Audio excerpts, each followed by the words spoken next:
Hello and welcome.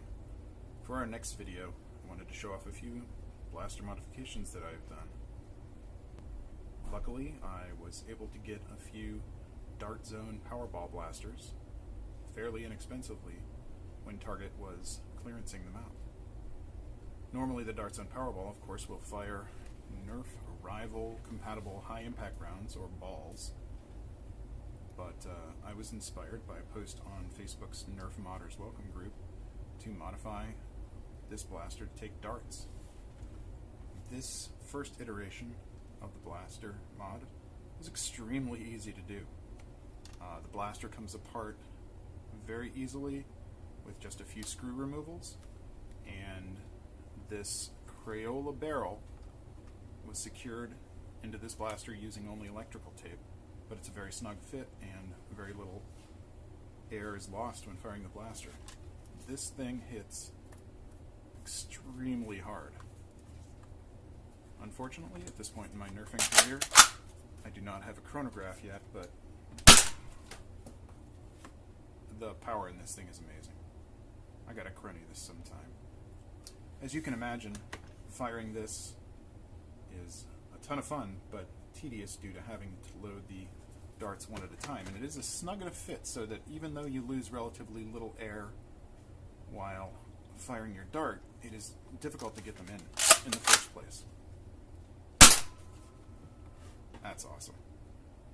So the logical extension of this was to give it a magazine well. How many uses are there for a Nerf deploy? Well, this is one of them. This modification obviously was a lot more work.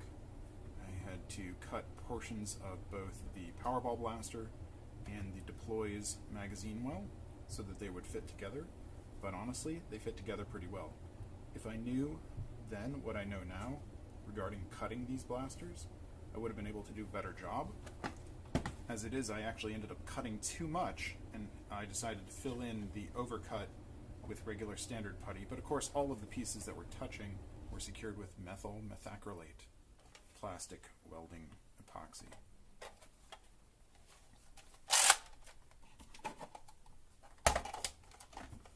You do have to push the button to get it in, but as you can imagine, any standard magazine will work in this, from your simple 6-round Nerf magazine to something crazy like a Worker 22-rounder.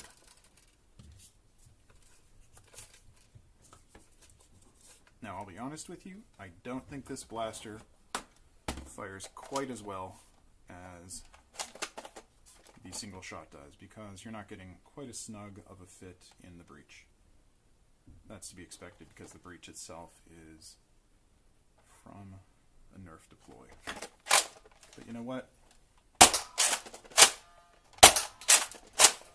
I think this is somewhat made up for by simple virtue of the fact that you can put any size magazine in this thing. Obviously you don't want to dry fire this, so when I try and get the magazine out, usually I'm just going to shove a single dart in there manually and fire that off. In the future, I will probably paint the main body of this blaster so that at least the magwell and the body match. Although, I'll be honest with you, I kind of enjoy how janktacular it looks. Thanks for watching.